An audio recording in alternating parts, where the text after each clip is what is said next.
할렐루야. 성도 여러분, 어떻게 한 주간 평안하셨습니까? 벌써 시간이 이제 지난 6월에 접어들고 이제 벌써 두 번째 주를 맞이하고 있습니다. 제가 말씀을 전할 때 참으로 자주 사용하는 단어 중에 하나가 마음이라고 하는 단어입니다. 제가 삶을 살아가면서 또 신앙생활을 하면서 가장 중요한 것이 무엇일까라고 생각을 한다면 저는 마음이라고 생각을 합니다. 사람들이 하나님 형상을 닮았다고 한다면 그것은 무엇일까? 하나님의 뜻을 조금이라도 깨우쳐가고 하나님을 조금이라도 닮아갈 수 있는 것은 우리에게 마음이 있기 때문이 아닌가라는 생각을 하거든요. 오늘 말씀도 한번 보게 되면 말씀의 제목이 마음의 우상을 버려라 라는 제목입니다. 지난주 말씀은 마음의 창을 바꿔라 라는 제목이었죠. 사실 마음을 가지고 오늘 두 번째 시간을 맞이하고 다음 주에도 세 번째 시간을 맞이하겠습니다만 도대체 마음이 무엇이기에 이렇게도 중요한가 라고 하는 겁니다. 믿지 않는 사람들, 세상 가운데 믿지 않는 사람들도 이야기할 때 세상에 살아갈 때 가장 중요한 것이 무엇일까 라고 생각을 해본다면 우리가 흔히들 얘기할 때 물질도 있고 재물, 명예 좋습니다. 다 좋지요. 그런데 이 모든 것보다도 정말 무서운 것이 있는데 그것은 바로 무엇인가 하니 마음이라고 하죠. 우리가 어떠한 처지에 놓여 있든지 간에 처지가 좋아서 삶이 평안한 것이 아니라 그 처지를 평안하게 느끼는 마음이 있기 때문에 삶이 평안한 겁니다. 우리가 하나님을 믿고 믿음 안에서 나아가다 보게 되면 다양한 삶의 모습들을 만나게 되는데 그때 중요한 것은 무엇일까요? 보여지는 삶의 현장과 내가 그것을 바라보면서 해석하는 마음의 자세가 어떠한가에 따라서 우리의 삶이 달라지거든요. 옛날 어른들이 그런 얘기를 하지 않습니까?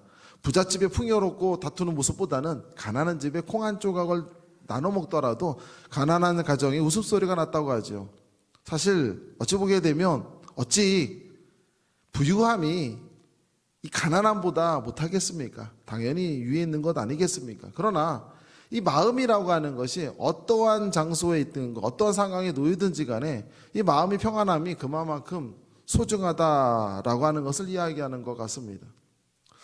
오늘 말씀도 한번 바라보게 되면 예수님께서 오늘 마태복음 4장 17절 말씀은 예수님께서 세상에 오셔서 이 땅에 오셔서 말씀을 전하셨는데 그 말씀을 전하셨을 때 가장 첫 번째 전하셨던 복음을 성경은 이렇게 이야기하고 있습니다.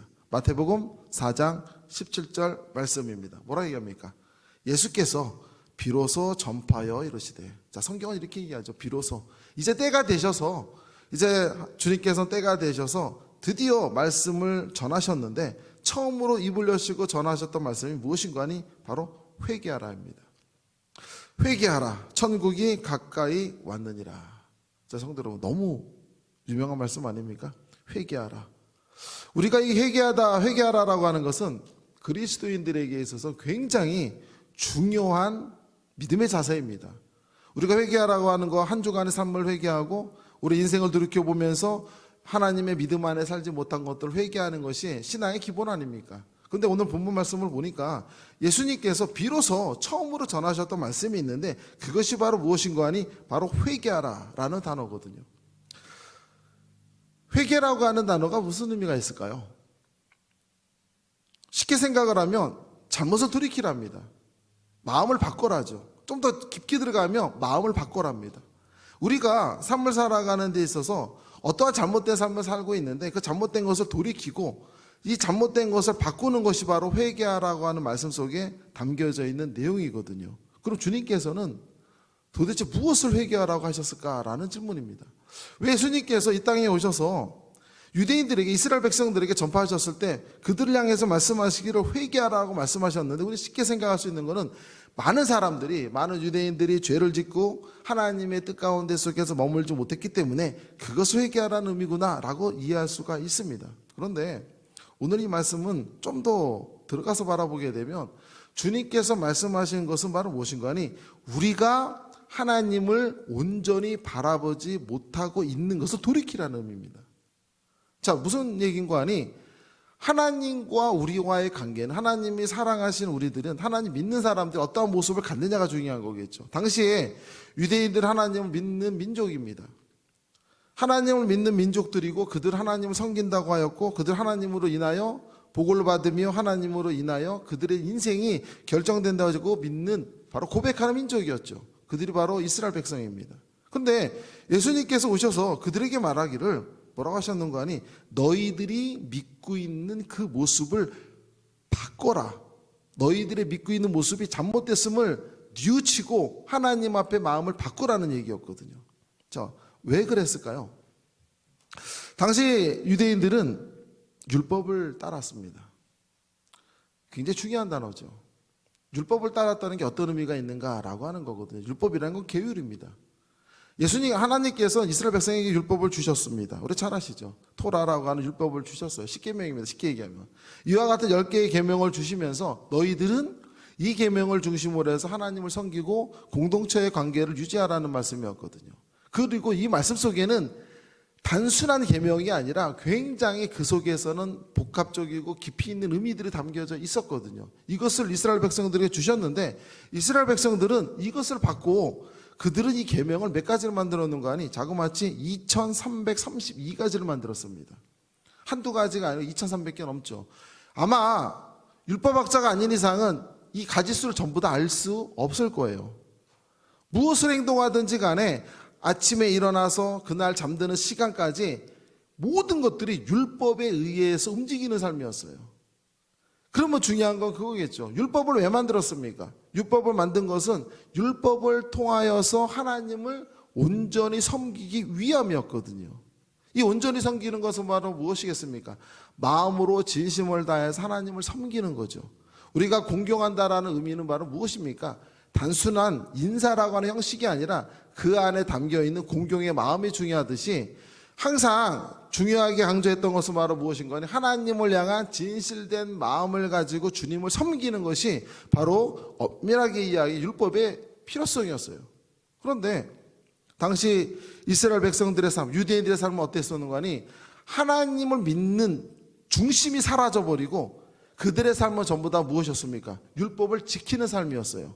형식을 지키는 삶이었고 그 형식을 지키고 율법을 지키고 정해진 대로 준칙대로 행하게 되면 다 복을 받고 하나님의 뜻 가운데 속에 축복되어지며 하나님 나라에 갈 수 있는 바로 그러한 생각들을 그들은 하고 있었다라는 것이죠.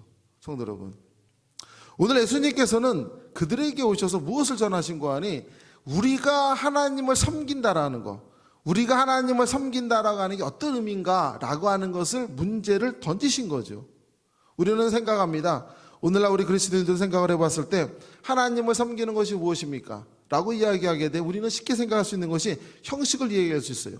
기도할 때 몇 시간을 하며 성경을 하루에 몇 장을 보고 찬양을 얼마나 드리고 기도할 때 시간 정했고 이 모든 것들은 소중하지 않다라는 게 아닙니다. 굉장히 소중하죠. 굉장히 소중한 건데 이것을 하는 이유는 우리가 하나님을 향한 진실된 마음을 유지하기 위해서죠.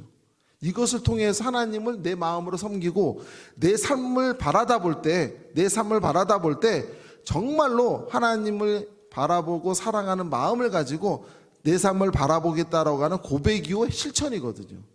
그런데 이스라엘 백성들은 그러지 못했다라는 겁니다. 그러다 보니까 예수님께서 그들에게 가르치시고자 하는 것은 바로 무엇이었을까요? 바로 마음을 다하고 진심을 다하고 성심을 다해서 하나님을 섬기는 것이 소중하다는 걸 그들에게 보여주셨던 겁니다.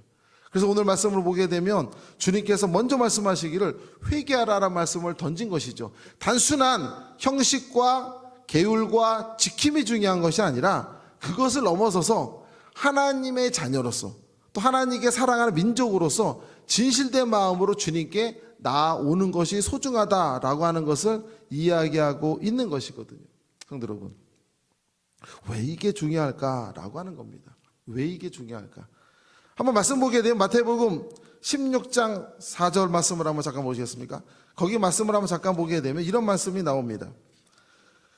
예수께서 빌립보 가이사랴 지방에 이르러 제자들에게 물어 이르시되 사람들 인자를 누구라 하느냐라는 말씀이죠. 이 말씀을 한번 보게 되면 이 말씀 속에서 보면 이런 내용이 숨겨져 있습니다. 자, 말씀 보면 어떤 얘기입니까? 예수님께서 빌립보 가이사라 지방 13절 말씀 보게 되면 빌립보 가이사라 지방에 가셨는데 이 빌립보 가이사라라는 지방은 당시에 가장 세속적인 문화가 발전된 도시예요. 굉장히 세속적인 문화가 발전되어서 요즘 얘기로 하게 되면 가장 환락의 도시죠. 이방 신을 섬기는 사람들도 모였고 이방 민족도 많이 들어와 있고요. 그야말로 가장 환락의 도시인데 그 도시에서 예수님께서 제자들과 함께 길을 가시다가 제자들에게 돌이켜보시면서 질문을 던지십니다. 이런 질문이죠. 너희는 사람들은 인자를 무엇이라 부르냐? 사실 주님께서 묻고 싶은 것은 무엇이었습니까? 그 다음 질문이었죠. 너희들은 나를 무엇이라고 부르느냐? 라는 질문이었죠. 성도 여러분, 왜 예수님께서는 이 빌립보 가이사라는 지방에서 이러한 질문을 던지셨을까라고 하는 이야기입니다. 과거나 지금이나 사람들이 세상을 살아가다 보게 되면 우리가 삶을 살아갈 때 우리가 놓여있는 삶의 현장들 이런 것들이 우리에게 영향을 줄 수밖에 없습니다. 예수님께서는 제자들이 12명의 제자들이 주님을 따랐을 때 그들이 어떠한 마음과 어떠한 진실된 자세를 가지고 주님을 따랐는지 이미 다 알고 계셨습니다. 그러나 그들에게 진정한 믿음과 참된 길이 무엇인지를 가르치기를 원하셨습니다. 그래서 질문을 던졌을 때 우리가 잘 아는 베드로의 대답이 나오지 않습니까? 뭐라고 얘기하십니까? 주는 그리스도시요 살아계신 하나님의 아들이십니다. 성도 여러분, 너무나 잘 아는 내용이죠. 그런데 중요한 내용은 그 다음이죠. 그렇게 고백했던 베드로가 주님의 곁을 떠나고 주님을 부정하는 사건들이죠. 제자들이 모두가 다 예수님 십자가 사건 속에 다 떠나버려 도망가는 사건들을 마태복음, 마가복음, 공간복음에서 분명하게 드러내고 있거든요. 무엇을 얘기하는 걸까요? 제자들은 예수님을 쫓았지만, 예수님을 따랐지만, 그들은 마음으로 주님을 향했지만, 마음으로 주님을 쫓았지만 어땠다라는 거예요? 그들의 결국 그 마음이 어디에 가 있었다는 겁니까? 세상에 향해서 가 있었다라는 것 아니겠습니까? 예수님께서 다양한 비유를 통하여서 항상 전하셨던 말씀이 바로 무엇인가 하니 마음의 진실함을 가지고 주님을 섬기는 것이 결코 쉬운 것이 아니라는 것이었어요. 누가복음 15장에서 나오는 두 아들에 대한 비유에도 보게 되면 하나들은 아버지와 함께 지내고 하나들은 아버지가 싫다고 떠나버렸지만 그 둘이 공통적으로 제시하고 있는 건 바로 뭐냐면 아버지를 공경하고 아버지를 사랑했지만 마음의 진실함이 있지는 않았다라는 것을 주님은 전하셨거든요. 도대체 왜 이렇게 우리가 마음을 다하고 하나님을 섬기는 것이 어려울까? 그 말씀에 대해서 사실 신명기 5장 8절에서 이렇게 전하고 있습니다. 말씀을 한번 잠깐 보시겠습니까? 오늘 신명기 5장 8절 말씀 보게 되면 본문 말씀인데 이런 얘기가 시작되죠. 너는 그 다음 뭐라 얘기합니까? 자기를 위하여 새긴 우상을 만들지 말고 위로 하늘에 있는 것이나 아래로 땅에 있는 것이나 땅 물속에 있는 것에 어떤 현상도 뭐하지 말라고요? 만들지 말며. 성도 여러분, 이거 뭡니까? 십계명이죠. 십계명에서 우상을 섬기지 말라고 하는 바로 하나님의 그 말씀, 계명에 해당되는 그 규절입니다. 이 말씀 보게 되면 우상을 섬기지 말라라는 말씀을 집중하지 마시고 뭐라 얘기합니까? 누구를 위한다고요? 자기를 위하여라고 하는 문장이 나와 있죠. 이 부분에 우리는 한번 주목했으면 좋겠습니다. 성도 여러분, 우리가 삶을 살아가다 보게 되면 이스라엘 백성들이 광야 생활을 하게 되면서 어려움에 봉착한 사건이 있습니다. 바로 무엇이었냐면요, 그들은 여호와 하나님을 믿는 민족이었어요. 여호와 하나님을 믿는 민족이었는데 많은 이방인들이 물어봅니다. 너희의 신이 어디 있니? 라고 물어보니까 그들이 대답을 못했어요. 왜 대답을 못했냐면요, 과거 근동이나 이런 중동이나 그 당시에 많은 그 종교들은 다 눈에 보이는 겁니다. 자연신을 섬겼기 때문에 눈에 보였거든요. 그들이 믿는 신의 역할이 눈에 보였어요. 비가 오기도 하고 어떤 번개도 치기도 하고 태양이 반짝반짝거리는 거 보기도 하고 어떻습니까? 자기들이 섬기는 신이 눈에 보였던 거거든요. 눈에 목도할 수 있어요. 한마디로 말하면 뭐냐면요, 형상을 갖춘 거예요. 형상을 갖춘 것이 그들에게 있어서 신이었어요.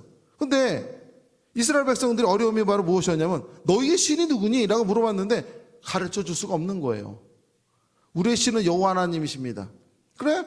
그 여호와 하나님 어디 있는데? 라고 질문을 던지게 되면 가르쳐 줄 수가 없어요. 낮에 구름 기둥으로 혹은 밤에는 불기둥 인도하시는 이가 하나님이십니다. 근데 막상 보게 되니까 이방 민족을 잘 모르겠는 거예요. 그러니까 그들은 뭐라고 얘기했냐면 이스라엘 백성들을 무신론자라고 이야기했습니다. 오늘날 무신론자라고 한다면 누굽니까? 하나님, 신을 믿지 않는 자가 무신론이었는데 당시에서는 뭐였냐면 보이지 않는 신을 믿는 자라는 뜻이에요. 그래서 무신론자예요. 그렇게 이스라엘 백성들을 칭하게 되었는데 이스라엘 민족은 그 당시에 오늘날 생각하게 되면 너무나도 당연한 얘기 같지만 당시는 그러지 않았어요. 자연신이 너무나 컸기 때문에 이스라엘 백성들이 고민에 빠진 것은 우리를 인도하는 신, 우리를 인도하시는 여호와 하나님의 형상이 궁금했던 거예요. 그래서 출애굽기 사건을 통해서 보여주고 있는 것이 있습니다. 바로 무엇입니까? 그들이 무엇을 만들죠? 우상을 만들죠. 바로 모세가 시내산에 올라가서 하나님과 대면하고 있을 때 이스라엘 백성들은 땅 밑에서 무엇을 합니까? 그들은 모여가지고 그들이 갖고 있는 금가락, 찐가락질 다 모아가지고 바로 송아지, 금송아지를 만들지 않습니까? 우상을 만들지요. 그들은 바로 무엇이었던 거 아니? 그들을 인도에 내건 그들의 하나님의 형상, 그것을 갖고 싶었던 거예요. 그래서 그들은 결국 무엇을 만듭니까? 우상을 만들어 냈다라는 거죠. 성경에서 우리에게 알려주고 있는 것은 바로 무엇이냐면요, 우상이라고 하는 것은 자기를 위하여 만든다라는 거예요. 신학적으로 우상이라는 건 뭐냐면 초월적인 신, 초월적인 하나님을 우리의 필요에 따라 그 하나님을 수단화하고 활용하기 위해서 내가 어떠한 소형물로 만들어내는 것, 이게 바로 우상이라고 이야기를 합니다. 바로 이렇게 만들어진 것이 우상이죠. 그래서 당시에 많은 이스라엘 백성들 어떻습니까? 하나님의 보이지 않는 속성을 우상이라고 하는 걸 자신이 원하는 상을 만들어 놓고 그것이 하나님이라고 섬겼거든요. 이것을 보고 하나님 뭐라고 말씀하신 겁니까? 어떠한 형상도 땅에 있거나 땅 속에 있거나 바다의 어느 곳에서 만들지 말라라는 것이었어요. 성도 여러분, 그런데 오늘날 우리가 살고 있는 삶 속에서 돌아오게 되면 우상은 이제 보이지 않습니다. 우상은 이제 이렇게 나타나지 않죠. 형상으로 나타나는 우상은 그렇게 무섭지가 않습니다. 그 형상은 부시면 돼요. 어찌 보기에 아무것도 아니에요. 근데 정말로 무서운 우상이 있죠. 바로 그것은 무엇일까요? 팀 켈러 목사님이 이런 얘기를 합니다.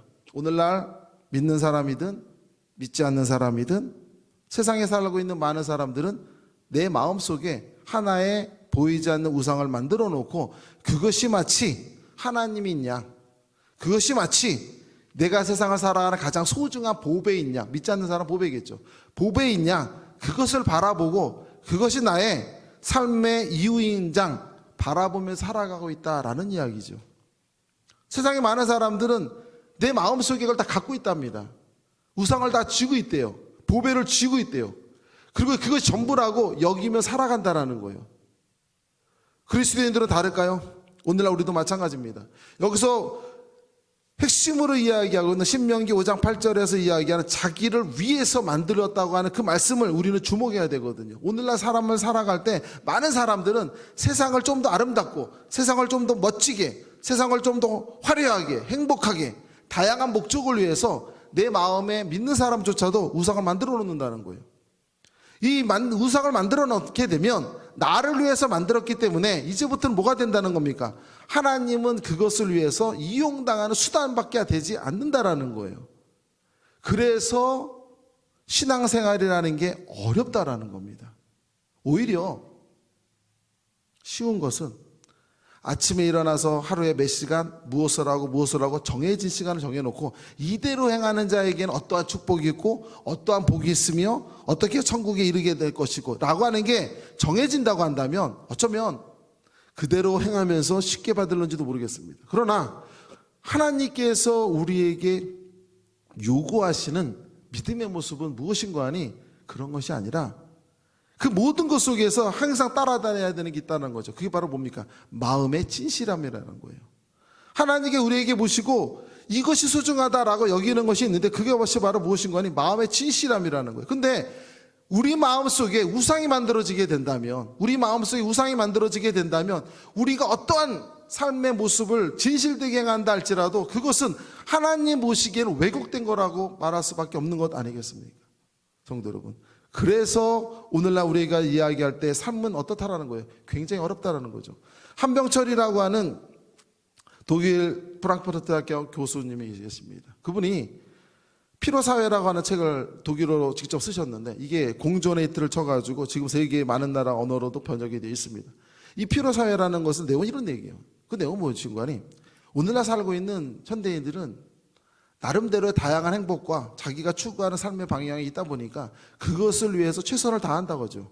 그 최선을 다하는 것 모두가 다 무엇을 향하는 거니? 행복 혹은 성취, 성공, 다 좋은 말들이죠. 이것을 향해서 모두가 다 최선을 다해서 달려가고 있는데 현대 사회에 살고 있는 수많은 사람들이 무엇에 빠져 있는 거니? 피로의 병에 빠져 있다라는 거예요.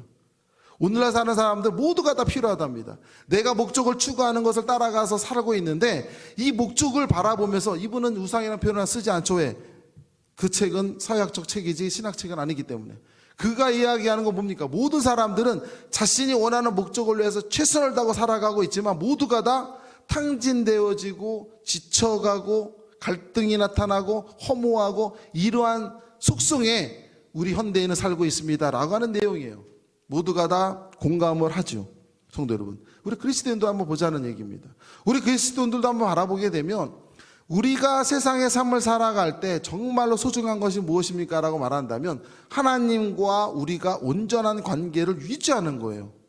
이건 정말로 소중한 겁니다. 믿는 사람과 믿지 않는 사람의 결정적인 차이는, 믿지 않는 사람은 이야기할 때 세상은 우리가 스스로 살아가는 것이고 우리의 하기에 달린 것이고 우리에 따라서 모든 삶의 방향이 달라질 수가 있기 때문에 내가 삶을 책임지는 존재가 되는 거고, 믿는 사람은 하나님께서 세상을 만드셨고 나를 만드셨기 때문에 하나님과 나의 관계 안에서 삶을 살아갈 때 그때 진정한 삶이 이루어질 수 있습니다 라고 고백하는 자들의 무리가 바로 그리스도인이거든요.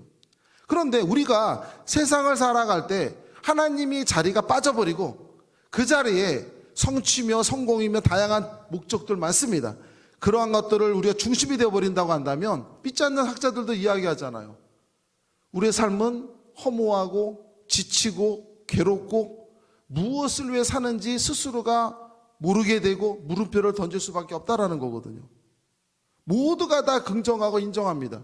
유럽이라고 하는 나라는 그리스도의 나라였지만 이제 하나님을 부정하는 사람이 70%가 넘는 나라입니다. 그런 대륙이 되어버렸어요. 그들도 공감하고 이야기하는 건 바로 무엇입니까? 오늘날 수많은 사람들은 이것 안에서 벗어날 수가 없다라는 거예요. 허무함과 괴로움과 지침과 탕진 인생입니다. 사람을 사랑하고 사람과 관계를 형성해 가지만 온전한 관계가 있지 않습니다. 이와 같은 지침 속에 살아간다는 거거든요. 성도 여러분, 그런데 우리는 어떠한 마음을 가지고 나아가야 될까요? 이건 우리에게 던지는 질문 아니겠습니까?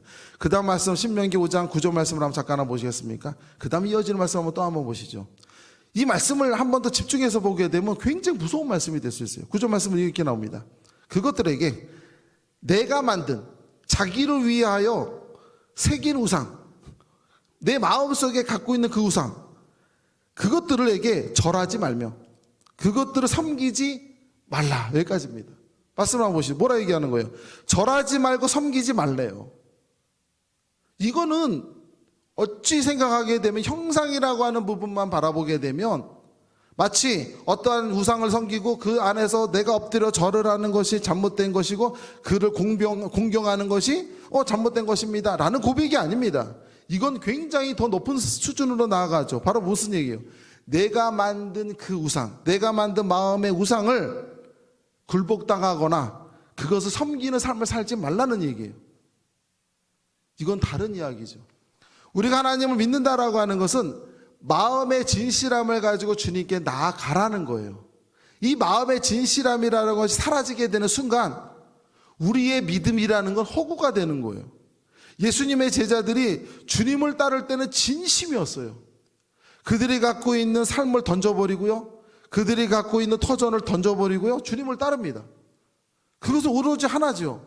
이분을 따르고, 이분이야말로 정말로 내가 세상을 살아가면서 만나지 못했던 분이고, 이분을 따른다면 어쩌면 나의 허무하고 새로운 나의 허무한 인생, 이와 같은 그 특별하지 않은 인생에 새로운 빛이 될 수도 있겠구나 라고 하는 희망을 갖고 따릅니다.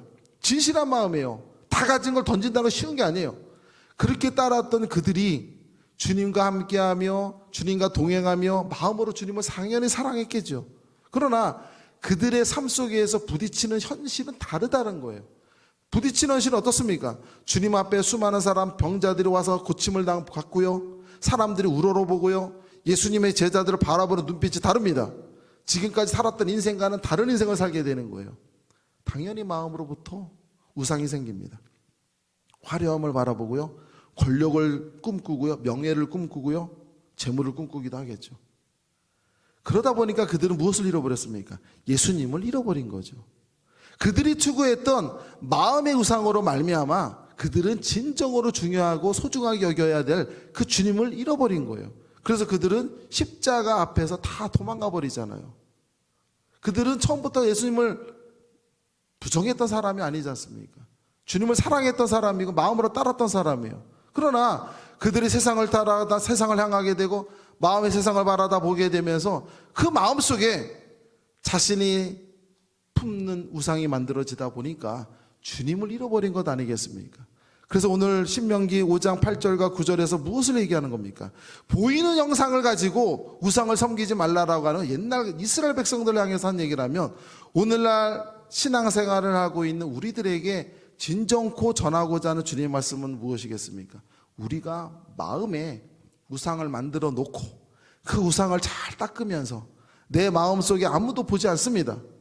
그 만들어 놓은 내 마음속 형상에 끊임없이 절하고 그리고 그것을 바라보고 섬긴다고 한다면 그 순간부터 주님은 무엇이 될까요? 하나님은 그것을 만들어내기 위한 수단밖에 되지 않는 거예요. 내가 바라보는 것이 성공의 모습을 바라본다면 하나님은 성공을 만들어내기 위한 하나의 도구일 뿐이에요. 성공이 나의 하나님이에요. 행복이 나의 하나님이고 부가 나의 하나님이죠. 이것이 바로 오늘날 우리가 살고 있는 현실 속에서의 믿음의 모습이라는 거예요. 예수님께서 우리에게 말씀하시고 있는 너희의 마음을 돌이키라, 너희가 진실로 회개하라, 이 말씀은 오늘 하루의 잘못을 돌이키고 내 잘못을 바라보면서 거짓말하고 잘못된 행동했던 것을 회개하고 잘못한 것 당연히 다 중요합니다. 그러면서 더 중요한 것은 바로 무엇이겠습니까? 내 마음의 현 주소가 어디 있는가를 분명하게 알라라는 것 아니겠습니까? 지금 내 마음이 어디를 향하고 있는지 하나님과 나는 압니다. 다른 사람이 나를 보고 어찌 내 마음의 생각을 알겠습니까? 절대 모릅니다. 그러나 하나님과 나는 알죠. 만약에 내 마음속에 나를 위한, 내가 사랑하는, 내가 원하는, 내가 탐하는, 내가 추구하는 그와 같은 마음의 우상을 만들어놨다고 한다면 주님께서 우리에게 말씀하시는 것은 무엇일까요? 바로 그것 때문에 너는 하나님을 잃어버릴 수밖에 없단다 라는 거거든요. 예수님께서 이스라엘 백성들에게 말씀하시고자 했던 건 바로 이 얘기였어요. 너희들이 하나님을 진실로 섬기기 위해서 율법을 섬겼지, 그러나 지금 와서 어떻다라는 거예요? 율법 때문에 하나님을 잃어버렸다라는 거예요. 그들이 하나님을 섬기기 위해서 율법을 만들었는데 아이러니한 것은 그것을 규례와 법도를 지키느라 하나님을 보지 못했던 거예요. 그저 하나님은 징벌의 하나님이에요. 사랑의 주님이 아니에요. 그러다 보니까 그들은 무엇을 잃어버립니까? 참다운 하나님을 잃어버린 것 아니겠습니까? 성도 여러분, 오늘날 우리도 마찬가지라는 겁니다. 세상에 믿지 않는 많은 사람들, 수많은 사람들이 연구하고 사람들을 바라보고 이야기하는 것이 바로 무엇일까요? 헛된 망상, 헛된 욕심을 추구하고 삶을 살아갈 때 세상적 삶이라고 하는 건 사람을 허무하고 사람으로 지치게 만들 수밖에 없다라는 걸 끊임없이 이야기합니다. 그런데 그리스도인들이 그와 같은 통찰력을 갖지 못한다면, 그리고 그리스도인들이 이 땅의 삶을 살아가면서 진정한 삶이란 하나님과 나와의 온전한 관계입니다라는 고백이 오늘날 와서 많은 사람들은 점점점 그 의미를 깨달아가는 것 아니겠습니까? 누가? 믿지 않는 사람들입니다. 믿지 않는 사람들이 사람을 부정하고 욕심과 성공을 바라보지만 결국에 남는 것은 무엇입니까? 사랑이 남는 거고 소중한 관계가 남는 거거든요. 그러나 이것들이 소중한 것을 알기까지는 그만큼 시간이 필요한 것 아니겠습니까? 그러나 성경 우리에게 이야기하는 것은 바로 무엇입니까? 바로 관계예요. 하나님과 우리의 관계. 진실한 믿음이라는 것은 무엇인가? 하나님과 우리 안의 관계 안에서 내가 마음으로 주님을 섬기는 겁니다. 왜? 하나님께서 우리를 먼저 마음으로 사랑하셨기 때문에. 예수님께 이 땅에 오신 것도 하나님께서 우리를 사랑하신다라고 하는 것에 대한 증표라고 성경은 이야기하잖아요. 성경이 말하고 있는 것은 바로 그 얘기예요. 하나님이 너희를 마음으로 다해 사랑했단다. 하나님이 너희를 마음을 다해서 섬겼단다. 하나님 우리 섬긴 거예요. 부모가 자식 간에도 어떻습니까? 어려서 아이가 태어나서 어린아이를 섬기듯이 돌보잖아요. 얼마나 소중히 여깁니까? 금이야 오기야 하는 그 마음 아닙니까? 그렇게 섬기는 거예요. 그런 것처럼 하나님이 우리를 그렇게 하셨다라는 것 아니겠습니까? 이스라엘 백성들이 광야를 건널 때 한 이스라엘 백성들은 이렇게 이야기합니다. 우리가 이 광야를 건너갈 때 배고프고 먹는 것도 제대로 못 먹고 그 고깃터에 같이 모여서 가족끼리 행복했던 그 시절도 우리에게는 없고 우리는 불행한 인생이야 라고 말했을 때 한 사람은 또 이렇게 이야기하죠. 우리가 광야 땅을 걸어갈 때 하나님이 소중한 아이들을 품듯이 얼마나 소중히 우리를 품었는지 너희는 왜 모르느냐 라고 질문을 던지거든요. 뭐의 차이일까요? 마음의 차이인 거죠. 모세는 마음으로 주님을 보고 있는 거고요. 이스라엘 백성들은 마음의 우상으로 주님을 보는 거예요. 그들이 갖고 있는 마음의 우상은 하나님은 뭔가 다르다면 하나님을 믿는다면 바뀌어야 돼요. 인생이 획기적으로 변해야 돼요. 하나님 믿었다고 한다면 우리가 애굽에서 살았던 인생하고 비교할 수 없을 정도로 화려하게 바뀌어야 돼요. 주님을 믿는 순간 주님과 함께 가면서 광야 땅이 아니라 그 변화되어지고 수많은 민족이 섬기고 그야말로 좋은 것들이 끊임없이 이어져야 돼요. 그런데 그들이 생각했던 인생이 아니었잖아요. 그러다 보니까 그들은 무엇을 바라본 겁니까? 그들이 갖고 있는 우상으로 주님을 바라보게 되니까 주님이 이해가 안 가는 거예요. 하나님의 인도하심이 이해가 안 가는 거예요. 그들이 알고 있는 인도하시면 이런 게 아니거든요. 그러나 모세는 새로운 눈으로 바라보죠. 그들을 사랑하신 하나님, 그들이 세상의 중심이라고 하는 애굽 땅에서 승리하여서 아무것도 아닌 민족을 승리하게 하시고 그들을 이끌어내신 하나님, 대단한 일을 하신 거예요. 그리고 그들을 품듯이 지켜주시고 만나와 메추라기를 먹이시며 이 어렵고 험난한 길을 걷게 하신 하나님, 대단한 거예요. 그 광야에서 죽지 아니하고 사라지지 아니하고 끊임없이 생명력을 유지하면서 하나님의 인도하심을 따라 걸어가는 그들, 기적인 거예요. 그는 바로 하나님을 마음으로 보고 있기 때문입니다. 성도 여러분, 우리가 이 땅에서 한번 살아갈 때 어떠한 삶의 모양은 다양할 수밖에 없습니다. 우리들의 삶이나 자녀들의 인생이나 다양합니다. 어쩌면 부모들이 만났던 인생보다 자녀들이 앞으로 살아가면서 만나게 되는 그 인생들이 더 복잡하고 더 다양하고 더 어려울 수도 있어요. 그러나 중요한 것은 바로 무엇입니까? 어떠한 세상에 도래한다 할지라도 우리가 마음으로 하나님을 섬긴다면, 그리고 하나님이 우리를 바라보는 사랑의 눈이 우리가 볼 수가 있다고 한다면 그 인생은 복된 인생이 되지 않겠습니까? 그러나 내가 추구하는 삶이 우상이 되는 자가 있다고 한다면 우리는 그 우상 때문에 바로 하나님을 잃어버리고 말 거라는 겁니다. 성도 여러분, 믿음의 중심은 무엇입니까? 하나님을 온전히 믿고 깨닫는 겁니다. 우리가 마음으로 하나님을 섬기시기를 소망합니다. 우리가 마음으로 주님께 간구하고 마음으로 나가기를 소망합니다. 이 마음의 눈이 띄게 되면 하나님의 마음을 읽을 수가 있죠. 하나님의 뜻이 무엇인지를 깨닫게 됩니다. 하나님이 나를 사랑하시고 나를 인도하시는 게 마음으로부터 느껴지죠. 깨달아져요. 왜? 마음은 그러한 힘이 있기 때문에 아니겠습니까? 성도 여러분, 한 주간 생활하실 때 우리에게 진정코 하나님께서 원하시는 믿음의 모습이 무엇인지를 깨달아 보시고, 우리가 마음의 우상을 내려놓으시고 성경에서 분명히 이야기하는 것처럼 땅 위든 땅 아래든 물속이든 바닷속이든 땅밑이든 그 어느 속이든지 간에 하나님에 대한 아닌 다른 것에 대한 형상을 만들지도 말며 품지도 말고 절하지도 말고 섬기지도 말라고 하는 성경 말씀을 기억하시면서 하나님을 온전한 마음으로 섬기시고 주님과 동행하시는 그러한 우리 한길교 성도들 다 되시기를 주님의 이름으로 축원합니다.